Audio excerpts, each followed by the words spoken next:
सलाम महाराष्ट्रामध्ये आपल्याबरोबर बोलण्यासाठी आहेत कौशल इनामदार आणि प्रसिद्ध गायक आणि संगीतकार मिलिंद जोशी. त्यांच्याशी आपण बोलूयात.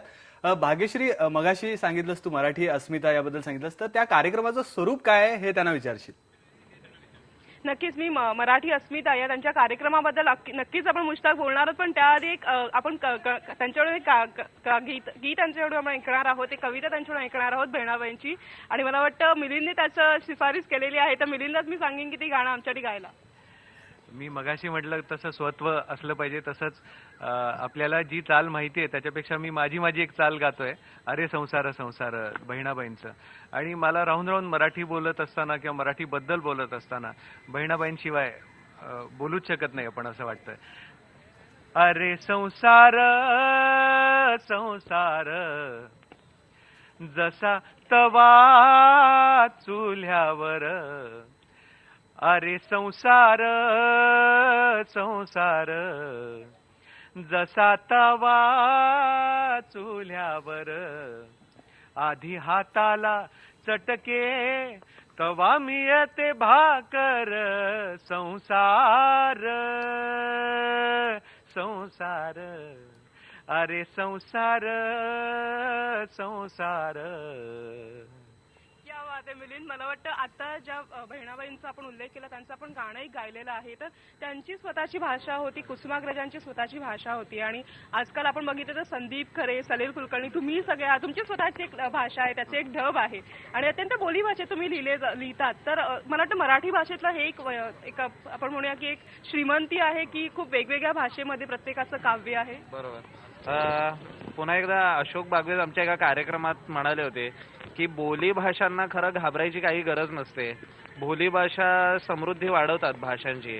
आणि प्रमाण भाषा मराठी म्हणजे घोडा धावतो, तर याची धावतोची मात्रा घोड्यावर आणली की ती मालवणी होते, म्हणजे घोडो धावता.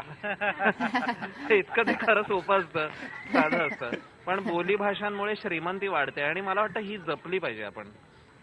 आणि मला असं वाटतं की नेहमीच प्रमाण आणि वापरातली गोष्ट म्हणजे प्रमाण भाषा आणि बोलीभाषा यांचा संपर्क कायम राहील याची आपण काळजी घेतली पाहिजे, कारण की त्या दोन्ही गोष्टी एकमेकांना श्रीमंत करत असतात. पण मग आता ही श्रीमंती तुमच्या मराठी अस्मितेमध्ये पण आम्हाला पाहायला मिळणार आहे.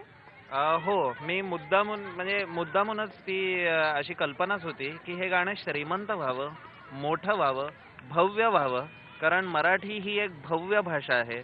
आपण वर्ल्ड बुक एन्सायक्लोपीडिया काढून बघितलं तर जगातल्या सर्वाधिक 17 भाषा ज्या बोलल्या जातात त्यामध्ये मराठीचा अग्रक्रमाने लागतो क्रमांक. किंवा विकिपीडियामध्ये सुद्धा भारतामध्ये सर्वाधिक बोलल्या जाणाऱ्यांपैकी 4थ्या नंबरवर मराठी आहे.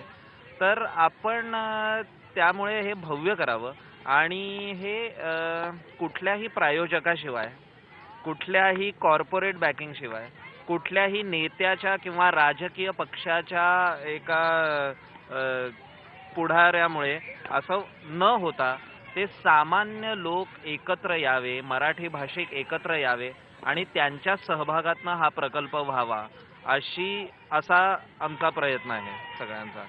तर मुश्ताक, मगाशी जे तू बोललास की मराठी अस्मितेबद्दल आपल्याला खरंच जाणून घ्यायला आवडेल आणि आता ज्या प्रकारे त्यांनी सांगितलं की खरंच कुठेतरी मराठी अस्मिता ही अस्मिता टिकवण्यासाठी त्यांची एक चळवळ आहे असं म्हणायला हरकत नाही. मुश्ताक, बरोबर आहे, अगदी ही चळवळच आहे आणि त्यात त्यांनी प्रत्येक घटकाला सामावून घेतलेलं आहे असं आपल्याला दिसतंय.